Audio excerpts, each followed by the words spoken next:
Bhimavaram to Mumbai part 2 అండి ఇది. మీకు పైన బోర్డులు కనిపిస్తున్నాయండి, 60, 100, 100, 150 అని. పక్కన ఎంటీ అని ఉందండి. ఎంటీ అంటే మెట్రిక్ టన్స్ అన్నమాట. మన బండి ఏ కెపాసిటీ ఉందో దాన్ని బట్టి మనం ఆ ఖాతాలోకి అయితే వెళ్ళాలి. ఇది మహారాష్ట్ర బార్డర్ అండి. కర్ణాటక నుంచి మహారాష్ట్ర బార్డర్కి అయితే వచ్చాము. ఇది వే బ్రిడ్జ్. మనమైతే దిగిపోతున్నాం. ఎందుకంటే మనం దిగితే ఎంతో కొంత వెయిట్ తగ్గుతుంది కానీ కొంచెం ఒకవేళ ఒక 5 kg 10 kg ఎక్స్ట్రా అయినా ఓవర్లోడ్ పడిపోద్ది. ఆ ఓవర్లోడ్ మీద ఏం చేస్తారంటే టికెట్ డబల్ ఛార్జ్ చేస్తారు.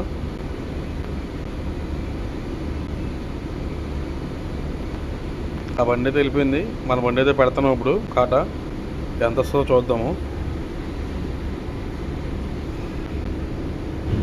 ఓవర్లోడ్ వస్తే కనుక అమౌంట్ తీసుకుంటారండి ఎక్స్ట్రా. అది ఓవర్లోడ్ లేకపోతే ఓకే.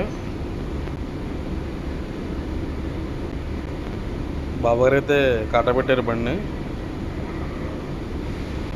కాటా అయిపోయింది. మనం దిగుతున్నాం. చూద్దాం ఎంత వచ్చింది అనేది. స్లిప్ అయితే నాకు ఇస్తున్నారు చూడమని. మనకైతే 26 టన్నుల 840 kg వచ్చింది. అయితే ప్రాబ్లం అయితే ఏం లేదు. పాసింగ్ లోడే అన్నమాట. ఎదర అటే ఉంటాడు పోలీసు. వాళ్ళకైతే 300 ఇవ్వాలి. బాబాయ్లాగా 300 ఇచ్చారు అమ్మని. నేను వెళ్ళాను. వెళ్ళి 200 ఇచ్చా. ఫస్ట్ తీసుకున్నాడు. సర్లే కదా మళ్ళీ 100 రూపాయలు పట్టుకొచ్చేసాను. ఇది మన కాటా పెట్టిన తర్వాత మళ్ళీ యూటర్న్ తీసుకుని మళ్ళీ మహారాష్ట్ర ముంబై రోడ్లోకి తిరగాలి. పూణే మీదుగా వెళ్తాం అనమాట ముంబై.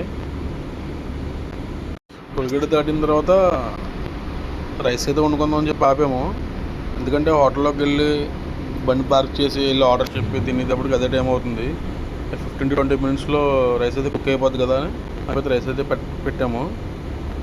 నేను ఎలాగో తీసుకున్న కాకరకాయ పచ్చడి అని టమాటా పచ్చడి ఉన్నాయి కాబట్టి పెరుగు పెట్టి అయితే నేను తీసుకున్నాను. గాడిలతో ఈరోజు కానిచ్చాడు.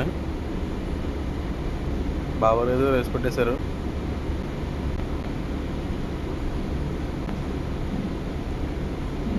రైస్ అయితే అయిపోయి దింపుతున్నాము. వేడివేడిగా ఉంది. ఎదరికి వెళ్ళి తింటాం అనమాట. టోల్గేట్ దగ్గర ఆపుకుని.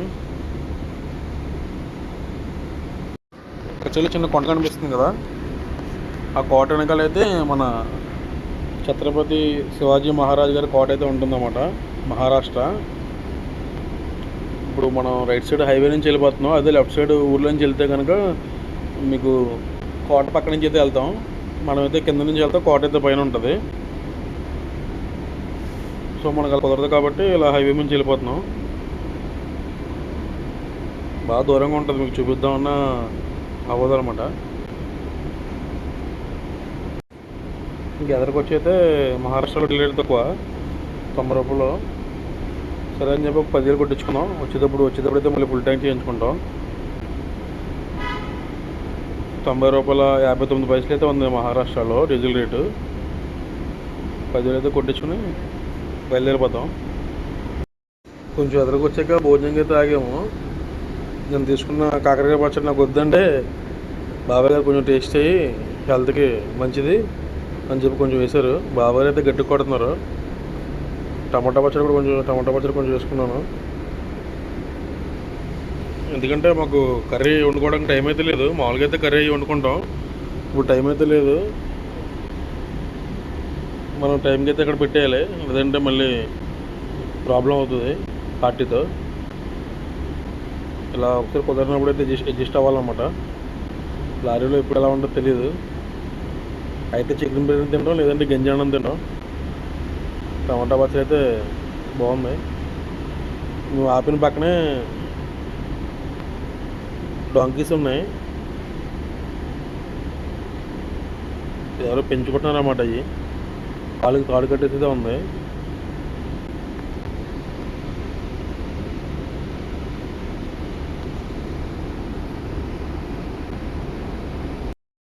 మీరు మహారాష్ట్రలో ఎక్కడ చూసినా చెరుకు తోటలు అయితే కనిపిస్తూ ఉంటాయి. ఇప్పుడు మీరు చూసేది అయితే ద్రాక్ష పళ్ళ తోట. నాటైతే పెట్టారన్నమాట, స్టార్ట్ అవుతుంది. అలా కర్రలు అయితే కట్టి తీగలు అల్లుతారు. అప్పుడే గుత్తులు గుత్తుల కింద కింద ఎలాడుతూ ఉంటే కట్ చేసుకుంటారు అన్నమాట. ఇదంతా ద్రాక్ష పళ్ళ తోటే.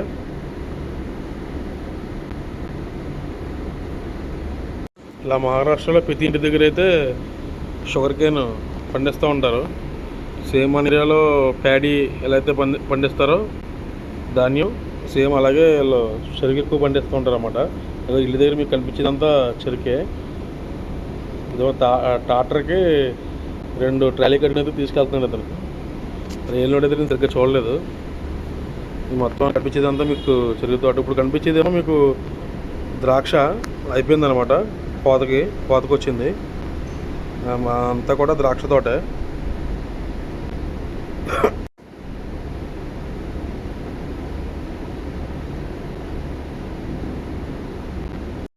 మన జర్నీలో అయితే 2 బలి కలిసినాయి అన్నమాట. వెనకాల బండి భారత్ బెంజ్ కైక్లూరు అన్నమాట.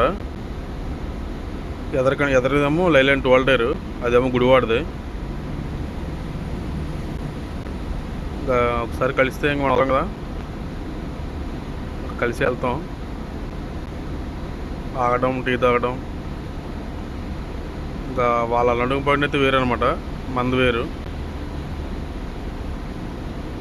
లొకేషన్స్ అయితే చాలా బాగుంటాయి, పండ్లు అవి. ఇది సింగిల్ రోడ్ అన్నమాట, 28 కిలోమీటర్లు సింగిల్ రోడ్ ఉంటుంది. ఆ సింగిల్ రోడ్ దాటేసిన తర్వాత హైవే. మీకు కనిపించే కంటైనర్ ఉంది చూసారా, అది మహారాష్ట్రలో బీఫ్ అలవాటు చేసి అయితే వస్తుంది. అంటే ఇక్కడ బీఫ్ అవైలబుల్ ఉండదన్నమాట. ఏరియా చుట్టుపక్కల నుంచి అయితే వస్తుంది మహారాష్ట్ర సైడ్. ఇప్పుడు మీరు చూస్తుంది అయితే డ్యామ్ అనమాట, లేక్ మొత్తం. ఇక్కడ నుంచి చాలా దూరం అయితే ఉంటుంది అన్నమాట. ఇది ఎదర వ్యూ పాయింట్. అది మన టూరిస్ట్ కూడా వచ్చి విజిట్ చేస్తూ ఉంటారు.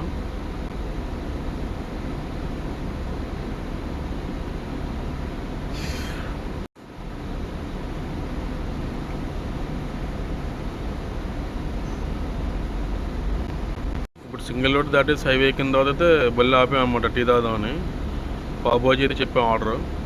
నేను గుడివాడ బండి డ్రైవరు పావుబాజీ తింటున్నాం. గుడివాడ బండి ఏమో కైక్లూరు బండి. మన బండి అయితే ఎదర పెట్టాం ఖాళీ లేక. 3 బళ్ళు ఒకసారి ఆప్షన్ ఖాళీ దొరకదు కాబట్టి ఎదర పెట్టాం. ఇప్పుడు మీకు కనిపించేది అయితే కోటలా ఉంది కదా, అది గుడి అనమాట, తిరుమందిర్ పూణే. లోపల అయితే 4 ఉంటారు దేవుళ్ళు, హనుమాన్, సాయిబాబా, శివ, కృష్ణ. ఇప్పుడు మనం కేవ్స్ అయితే ఎంటర్ అవుతున్నాం అన్నమాట. ముంబైకి 170 కిలోమీటర్ల ఫస్ట్ కేవ్ అయితే తగులుతుంది సొరంగం. ఫస్ట్ సొరంగం దాటిన వెంటనే ఎక్స్ప్రెస్ హైవే అన్నమాట. యశ్వంతరావు చవన్ ఎక్స్ప్రెస్ వే అంటారు దీన్ని. ఇంకా మన వాళ్ళందరూ అయితే ఎక్స్ప్రెస్ హైవే అని పిలుస్తూ ఉంటారు. ఈ ఎక్స్ప్రెస్ హైవేలో అయితే చాలా రూల్స్ అయితే ఉంటాయన్నమాట. ఏ రూల్ మనం ఫాలో అవ్వకపోయినా ఫైన్ అయితే పడిపోద్ది. మన అడుగడికి కెమెరాస్ అయితే ఉంటాయి, బోర్డ్స్ ఉంటాయి అన్నమాట. హెవీ వెహికల్స్ లెఫ్ట్ సైడ్ మాత్రం వెళ్ళాలి, రైట్ సైడ్ ఎటు పరిస్థితులు వెళ్ళకూడదు. లాస్ట్ లైన్ వెళ్ళాలన్నమాట మనం. ఫస్ట్ లైన్ ప్రత్యేకించి అయితే కార్స్కే, సెకండ్ లైన్ అయితే లైట్ మోటార్ వెహికల్స్కి, ఐ మీన్ బస్సెస్, వ్యాన్స్ అలాంటివి అన్నమాట. మనకైతే సెకండ్ లైన్లో కానీ ఫస్ట్ లైన్లో అయితే ఎలవైతే లేదు. చాలా రూల్స్ అండ్ రెగ్యులేషన్స్ అయితే ఉంటాయన్నమాట. చాలా జాగ్రత్తగా ఉండాలి ఈ ఎక్స్ప్రెస్ హైవేలో. భోజనంకి అయితే ఆపామన్నమాట ఎక్స్ప్రెస్ హైవేలో టోల్గేట్ దగ్గర. భోజనం చేసిన తర్వాత రైస్ అయితే మిగిలింది. ఇంకా పాడు చేయడం ఇష్టం లేక కొంచెం పెరిగేసి మార్నింగ్ ఇంకా టిఫిన్ అక్కడ ఏం దొరకకపోతే తిందామని చెప్పి అయితే ప్రిపేర్ చేస్తున్నాము. మీకు కనిపించేది టోల్గేట్ ఎక్స్ప్రెస్ హైవేలో. లెఫ్ట్ సైడ్ కొంచెం ఖాళీ ఉందన్నమాట టోల్గేట్ దగ్గర, అక్కడ ఆపుకున్నాం. ఇది కేవ్ నెంబర్ 2. ఇలా చాలా కేవ్స్ అయితే తగులుతాయి అనమాట మనకి.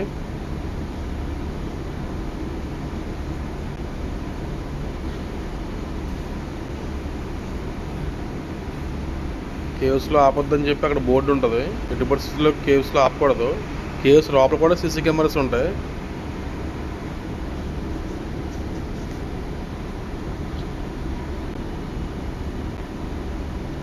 ఒకవేళ కెమెరాస్ లేని చోట ఓవర్టేక్ అయితే చేయొచ్చు. చూసుకోవాలన్నమాట ముందు కెమెరా ఉందా లేదనేది. ఓవర్టేక్ చేసిన తర్వాత అది కూడా సెకండ్ లైన్ అయితే ఉండాలి. ఆ చివరి లైన్ అయితే ఓన్లీ కార్స్కే. బాబా గారు అయితే ఇప్పుడు ఓవర్టేక్ చేస్తున్నారు. వ్యాన్ ఒకటి బాగా స్లోగా వెళ్తున్నాడు అని చెప్పి ఓవర్టేక్ అయితే చేస్తున్నారు.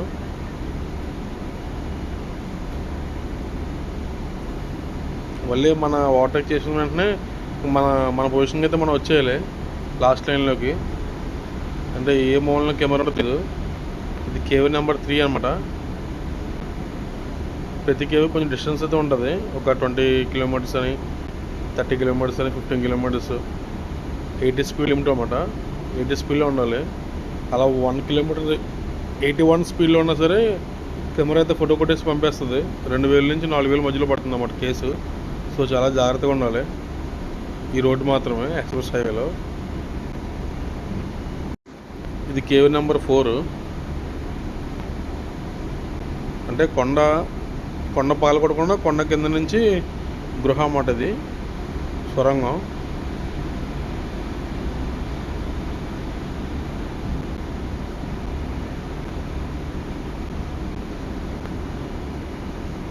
ముంబై వెళ్ళేటప్పుడైతే ట్రాఫిక్ ఏమి ఉండదు, వచ్చేటప్పుడైతే ఫుల్గా ఉంటుంది ట్రాఫిక్. ఇదైతే ఘాట్ దిగుతున్నాం మనం. రైట్ సైడ్ అయితే ఘాట్ ఎక్కుతున్నారు అన్నమాట. సుమారు 2 నుంచి 3 కిలోమీటర్లకు జామ్ అయితే ఉంది. వెళ్ళేటప్పుడైతే అసలు ఎక్కడెక్కడ ట్రాఫిక్ అయితే తగలదు మనకి. వచ్చేటప్పుడు అందరూ ముంబై నుంచి రిటర్న్ అవుతూ ఉంటారు అన్నమాట. కార్లు, లారీలు, లోడ్ లారీలు ఇంకా మొత్తం జామ్ అయిపోతూ ఉంటుంది. మినిమం 2 కిలోమీటర్ పైన జాము. ఇంక వచ్చేటప్పుడైతే మా పని అయిపోయినట్టే. టైమింగ్ చూసుకుని రావాలి బండి అలవాటు అయ్యేదాన్ని బట్టి. ఈ ట్రాఫిక్ జామ్లో మనం అంత పేషెన్స్గా వెయిట్ చేయాలన్నమాట. అది కూడా లెఫ్ట్ లైన్లో ఉండాలి, రైట్కి రాకూడదు. లోకల్ బోర్డు అయితే రైట్కి వచ్చేస్తారు. మనమైతే లెఫ్ట్ సైడ్లో ఉండాలన్నమాట, రైట్కి అయితే రాకూడదు. ఆ కార్లో అయితే దూరిపోతూ ఉంటారు, చిన్న తగిలిన పెద్ద డిస్కషన్ ఉంటుంది.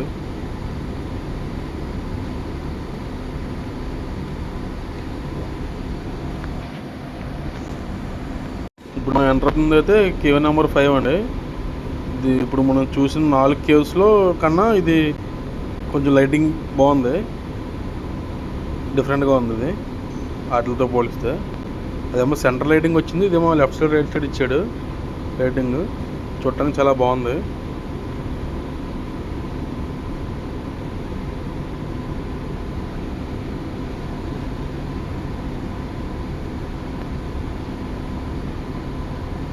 ఇదేమో కేవ్ నెంబర్ 6 అనమాట. కొంచెం ప్రీమియంగా కనిపిస్తుంది కదా. అవేమో పాత బూత్ బంగాళాలో ఉన్నాయి 4 కేవ్స్ అయితే. ఈ 5th కేవ్ 6th కేవ్ అయితే కొంచెం మోడర్న్గా కనిపిస్తున్నాయి. నాకు తెలిసి రీసెంట్గా మోడిఫై చేసి ఉంటారు. రియల్గా ఎక్స్పీరియన్స్ అయితే చాలా బాగుందన్నమాట. ఇంకా బండి అయితే నేను తీసుకున్నాను. ఇంకోటి చెప్పడం మర్చిపోయాను, ఇక్కడ ఫోన్ అయితే వాడకూడదు. మీకోసం డేర్ చేసి అయితే వీడియో తీస్తున్నాను. ఈ కేవ్ నెంబర్ 7. ఈ లోపల కూడా సీసీ కెమెరాస్ ఉంటాయి, లెఫ్ట్ సైడ్ ఫిట్టింగ్ చేసి ఉంటాయి, మనకు కనిపించవు చీకట్లో. దీంట్లో అయితే లేవు. ఇప్పుడు ఇది కేవ్ నెంబర్ 8. దీంట్లో అయితే నాకు సీసీ కెమెరా కనిపించింది, 2 కనిపించినాయి. ఇంకా వెంటనే వీడియో ఆఫ్ చేసి అయితే ఫోన్ పక్కన పెట్టేస్తాను. జస్ట్ వితిన్ సెకండ్స్లోనే ఫోటో కొట్టేసి పంపేస్తుంది అన్నమాట. 2000 ఫైన్ అయితే పడుతుంది. 80 కిలోమీటర్ స్పీడ్ లిమిట్, 80 అయితే దాటకూడదు. ఫైనల్గా మన అన్లోడింగ్ పాయింట్కి వచ్చేసాము. ఈ 2 చూపిస్తున్నాం కదా, అవి అయితే ఇండక్షన్ ఫ్యాన్స్ అన్నమాట. లారీలో అయితే వేడి వచ్చేస్తుంది. భారత బంజీలో ఒకళ్ళే హ్యాపీగా పడుకోవడానికి ఉంటుంది, సెకండ్ మెంబర్ పడుకోవడం కొంచెం ఇబ్బంది. బాబాయ్ పెద్ద వయసు కాబట్టి బాబాయ్ అయితే పడుకోమన్నాను. ఇక్కడ చాలా గాలి వేస్తుందని చెప్పి ఇక్కడ ఉన్నాను. కంపెనీ మెయింటెనెన్స్ అయితే అసలు బాగోలేదు, ఫుల్గా స్మెల్ వస్తుంది. చూసారా చెట్టు ఎలా ఊగుతుందో, ఆ గాలికి అలా కూర్చున్నాను అనమాట. ఇక్కడ కూడా దోమలు పీకేస్తుందని చెప్పి అయితే సెక్యూరిటీ రూమ్ వెనకాల కూర్చోవడానికి అయితే ఉన్నాయన్నమాట. ఫ్యాన్ కూడా ఉంది. అదేమో కనిపించేది మీకు డ్రింకింగ్ వాటర్. ఒక్కో బండి తలనోటికి పిలుస్తున్నారు. మన బండి అయితే వెనకాల పెట్టామన్నమాట, ఆ చివరి పెట్టాము. సరే ఫ్యాన్ కింద అలా కూర్చున్నాను. అయినా సరే దోమలు పీకేస్తున్నాయి, చూడండి ఎలా కొడుతున్నాయో. ఇలా ఉంటాయన్నమాట మా డ్రైవర్ కష్టాలు. కొన్ని చెప్పుకోలేము, కొన్ని చూపించలేము. ఇంకా చేతులు కాళ్ళు పీకేస్తుందని చెప్పి కప్స్ అయితే పెట్టేశాను. ఇవాళ రాత్రి అంతా జాగారమే. వీడియో ఎడిట్ చేసుకుంటూ అయితే కూర్చున్నాను అలాగా. నెక్స్ట్ వీడియో అయితే మార్నింగ్ పెడతాను.